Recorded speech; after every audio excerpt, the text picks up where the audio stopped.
Assalamualaikum warahmatullahi wabarakatuh. Perkenalkan, saya Devi Destiani SPD, guru mata pelajaran IPA di SMP Negeri 51 Oku. Pada kesempatan kali ini, saya akan mengikuti kegiatan apresiasi guru inovatif Kabupaten Ogan Komering Ulu tahun 2024. Guru inovatif adalah guru yang melakukan inovasi dan mengimplementasikan kurikulum merdeka dalam pembelajaran. Salah satu praktik baik yang saya lakukan, saya beri judul Dehian, mantap. Dehian bukan sembarang Dehian. Dehian ini adalah akronim dari diferensiasi dalam pembelajaran IPA untuk meningkatkan keaktifan dan keterlibatan peserta didik di SMP Negeri 51 Oku. Bapak dan Ibu para guru hebat, apakah pernah ketika dalam proses pembelajaran melihat peserta didik yang tidak antusias dalam pembelajaran? Atau apakah pernah Bapak dan Ibu ketika membentuk kelompok belajar hanya beberapa peserta didik yang terlibat aktif dalam pembelajaran, sementara peserta didik yang lain sekedar menuliskan nama di dalam data ini? Apakah peserta didik yang tidak terlibat aktif dalam pembelajaran adalah peserta didik yang bodoh? Tentu tidak. Ketika kita memaksa seekor kucing untuk dapat terbang, maka selamanya kita akan menganggap kucing tersebut bodoh karena tidak bisa terbang. Oleh karena itu, sebagai seorang guru yang merupakan ujung tombak dalam proses pembelajaran, kita harus mengubah perspektif bahwa mengajar harus mampu mengakomodasi keragaman peserta didik. Pembelajaran berdiferensiasi adalah pembelajaran di mana kita berpikir bahwa peserta didik memiliki keragaman dan karakteristik yang berbeda. Oleh karena itu, pembelajaran harus disiapkan dengan sangat baik, dengan menyesuaikan dengan keragaman dari karakteristik peserta didik, meliputi keragaman konten, proses, maupun produk. Kelas 8 di SMP Negeri 51 Oku merupakan kelas yang heterogen dengan tingkat pemahaman dan gaya belajar peserta didik yang beragam. Rendahnya tingkat keaktifan dan keterlibatan peserta didik dapat berdampak negatif pada hasil belajar mereka. Kemampuan belajar peserta didik dan gaya belajar yang berbeda-beda membutuhkan strategi pembelajaran yang variatif. Oleh karena itu, penting untuk menerapkan diferensiasi pembelajaran agar dapat mengakomodasi kebutuhan belajar yang beragam dari peserta didik. Dalam buku implementasi pembelajaran berdiferensiasi, karya Ambarita dan Simunala menjelaskan ada 5 langkah-langkah yang dapat menjadi referensi bagi guru-guru dalam menerapkan pembelajaran berdiferensiasi, yaitu analisis, design, development, implementation, dan evaluation. Nah, langkah-langkah inilah yang saya terapkan dalam praktik baik saya kali ini. Inilah dia, Dehian, mantap. Pada tahap analisis, bertujuan untuk memahami kebutuhan belajar peserta didik dengan mengidentifikasi gaya belajar dan tingkat pemahaman mereka.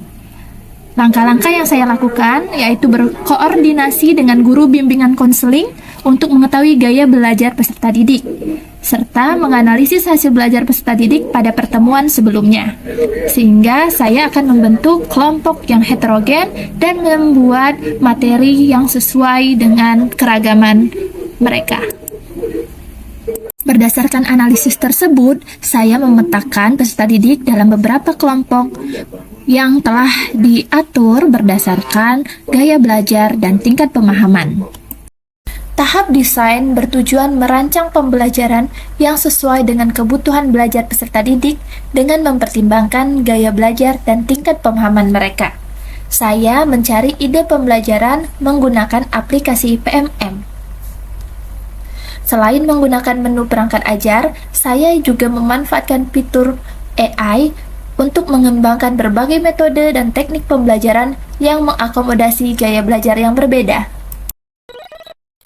Pada tahap development, saya mengembangkan bahan ajar yang beragam seperti teks, gambar, video, dan audio menggunakan aplikasi iSpring. Saya juga membuat Google Sites, web worksheet, dan quizzes untuk mendukung proses pembelajaran. Pada tahap ini juga, saya meminta saran dan masukan dari Kepala SMP Negeri 51 Oku, Ibu Wahyumi MPD. Beliau juga merupakan pengajar praktik pada program guru penggerak, sehingga walaupun saya belum menjadi guru penggerak, saya banyak mendapatkan ilmu dari beliau. MPI yang saya buat telah lulus telaah dan muncul pada menu perangkat ajar PMM. Lebih dari 40 pengguna PMM sudah mengunduh dan memanfaatkan MPI ini. Tahap implementasi. Proses pembelajaran diawali dengan kegiatan pendahuluan. Pada tahap ini, guru membuka pelajaran dengan salam dan menanyakan kabar peserta didik. Guru juga mengecek kehadiran peserta didik, menjelaskan tujuan pembelajaran yang ingin dicapai, serta membuat pertanyaan pemantik untuk memicu rasa ingin tahu peserta didik tentang sistem pencernaan manusia. Pada kegiatan inti, guru membagikan LKPD kepada setiap kelompok yang telah dibentuk. Kelompok dibentuk secara heterogen berdasarkan gaya belajar dan tingkat pemahaman peserta didik. Peserta didik dengan tingkat pemahaman yang lebih tinggi diharapkan dapat menjadi tutor sebaya bagi teman kelompoknya. Pembelajaran berdiferensiasi gaya belajar menyediakan berbagai pilihan bahan ajar dan kegiatan belajar yang sesuai dengan gaya belajar setiap peserta didik. Beragam pilihan ini dapat membuat mereka aktif dan terlibat dalam proses pembelajaran.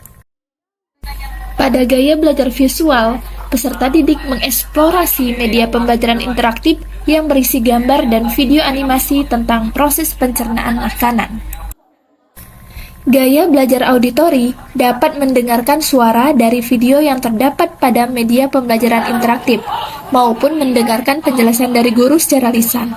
Selain itu, peserta didik dapat berdiskusi dengan teman kelompoknya. Sedangkan untuk gaya belajar kinestetik, peserta didik melakukan gerakan-gerakan yang berkaitan dengan proses pencernaan makanan, seperti mengunyah, menelan, dan mencerna. Peserta didik juga membuat alat peraga sistem pencernaan manusia dari alat yang sederhana. Peserta didik dalam setiap kelompok secara bergantian mempresentasikan hasil pengamatan dan diskusi kelompoknya dengan pilihan produk akhir yang bervariasi, mulai poster, gambar, atau alat peraga sistem pencernaan yang telah dibuat dan LKPD yang telah dilengkapi. Yaitu 1. Dari mulut. Dari mulut, mengubah makanan menjadi potongan-potongan kecil. Diferensiasi produk memberikan siswa kebebasan cara mengekspresikan kebutuhan dan hasil pembelajaran. Guru tidak memberikan batasan produk yang harus dihasilkan oleh peserta didik.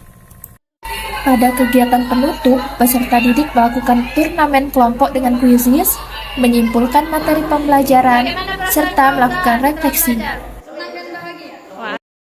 Pada tahap evaluasi, saya menggunakan evaluasi non-tes melalui pengamatan dan observasi untuk menilai keaktifan dan keterlibatan peserta didik. Juga meminta saran untuk perbaikan dari rekan sejawat. Assalamualaikum warahmatullahi wabarakatuh. Perkenalkan, saya Amel, kelas 8. Materi dalam pembelajaran membuat saya bisa aktif dan terlibat dalam pembelajaran.